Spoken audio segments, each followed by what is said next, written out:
Queue sports ఈ పేరు పెద్దగా ఎవరికీ తెలియకపోవచ్చు. అదే బిలియర్డ్స్ అండ్ స్నూకర్స్ అంటే అందరూ టక్కున గుర్తుపడతారు. వరల్డ్ ఛాంపియన్షిప్ ఏషియన్ గేమ్స్లో భారత్కి అత్యధిక మెడల్స్ అందించిన స్పోర్ట్స్ కూడా ఇదే. ఇప్పుడు ఈ క్యూ స్పోర్ట్స్లో మారుమూల గ్రామీణ ప్రాంతానికి చెందిన ఓ కుర్రాడు ఇండియా నెంబర్ 2గా ఎదిగాడు. ఇంతకీ ఆ కుర్రాడు ఎవరు? One of the costly sports అయిన ఈ క్యూ స్పోర్ట్స్లోకి ఎంట్రీ ఎలా లభించింది? What's the story?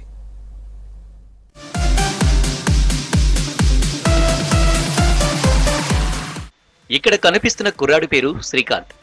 17 ఏళ్ల ఈ కుర్రాడి తల్లిదండ్రులది అచ్చంపేట్ దగ్గరలోని మగ్దుంపూర్ గ్రామం. బతుకు తెరువు కోసం 20 ఏళ్ల క్రితమే హైదరాబాద్కు వచ్చారు.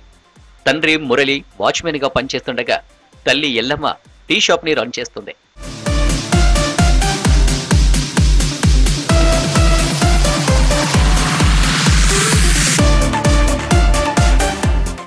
ఖాజాగూడలోని Telangana queue sports association office దగ్గరలో శ్రీకాంత్ ని చూసిన ఆ సంస్థ సెక్రటరీ అప్పారావు అతనికి బిలియర్డ్స్ అండ్ స్నూకర్స్ గేమ్లో కోచింగ్ అందించాడు.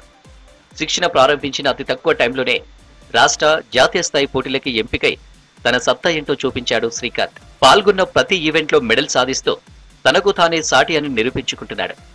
ఇటీవల జరిగిన వరల్డ్ ఛాంపియన్షిప్ లో అండర్ 16 కేటగిరీలో సిల్వర్ మెడల్ సాధించిన శ్రీకాంత్ సబ్ జూనియర్ విభాగంలో ఇండియా నంబర్ 2గా ఎదిగాడు. దీంతో పాటు అండర్ 18 నేషనల్స్ లో బ్రోంజ్ మెడల్ సాధించి జూనియర్ కేటగిరీ టాప్ 8లో చోటు సంపాదించుకున్నాడు.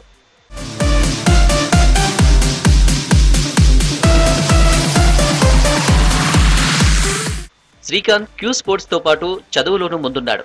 ప్రస్తుతం మెహదీపట్నంలోని ఓ ప్రైవేట్ కాలేజ్లో ఇంటర్మీడియట్ ఫస్ట్ ఇయర్ చదువుతున్నాడు.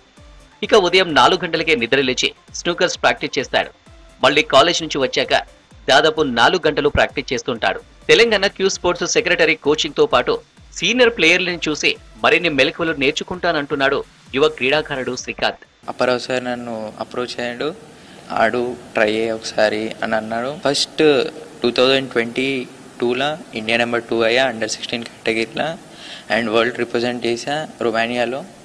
అండ్ ఇప్పుడు కరెంట్ బిలియర్డ్స్లో బ్రాంజ్ మెడలిస్ట్ తెచ్చా. ఇప్పుడు రీసెంట్గా సబ్ జూనియర్ స్నూకర్లో టాప్ 8 ఉన్నా, జూనియర్ స్నూకర్లో టాప్ 8 ఉన్నా. నా గోల్ ఒకటే, వరల్డ్ ఛాంపియన్ అవ్వాలి. మా డాడీది కూడా అదే, నేను ఛాంపియన్ అయ్యి చూడాలని. వరల్డ్ ఛాంపియన్ గా అవతరించడమే తన ముందున్న లక్ష్యమని చెబుతున్నాడు శ్రీకాంత్. క్యూ స్పోర్ట్స్ సెక్రటరీ అప్పారావుతో పాటు తన తల్లిదండ్రులు ఎంకరేజ్మెంట్ తోనే ఈ ఘనత సాధించానంటున్నాడు. అతి తక్కువ టైంలోనే ఇండియన్ ర్యాంకింగ్ లో టాప్ 8 ప్లేస్ లోకి వెళ్లిన శ్రీకాంత్ ని అభినందిస్తున్నారు క్యూ స్పోర్ట్స్ ప్రతినిధులు. అంది వచ్చిన అవకాశాన్ని అతి కొద్ది మంది మాత్రమే ఉపయోగించుకుంటున్నారంటున్నారు. అప్పుడు ఆ ఇనిషియల్ స్టేజెస్లో టోర్నమెంట్స్ ఆడడానికి అలాగే ₹1,00,000 స్పాన్సర్షిప్ ఇప్పిస్తే అలా గ్రో అయ్యాడు. కోచింగ్లు ఇప్పించాం. తర్వాత ఇంటర్నేషనల్ కోచింగ్ తీసుకున్నాడు. అలాగే స్టాండర్డ్స్ పెరిగినాయి. And now is one of the great good players. But he has a good ఫ్యూచర్లో probably he will represent India in seniors. That is for sure. Parents, Q sports ప్రతినిధుల సహకారంతోనే medals సాధించానని చెబుతున్నాడు శ్రీకాంత్. ప్రభుత్వం మరింత సహాయ సహకారాలు అందిస్తే మరిన్ని విజయాలు సాధిస్తానని చెబుతున్నాడు.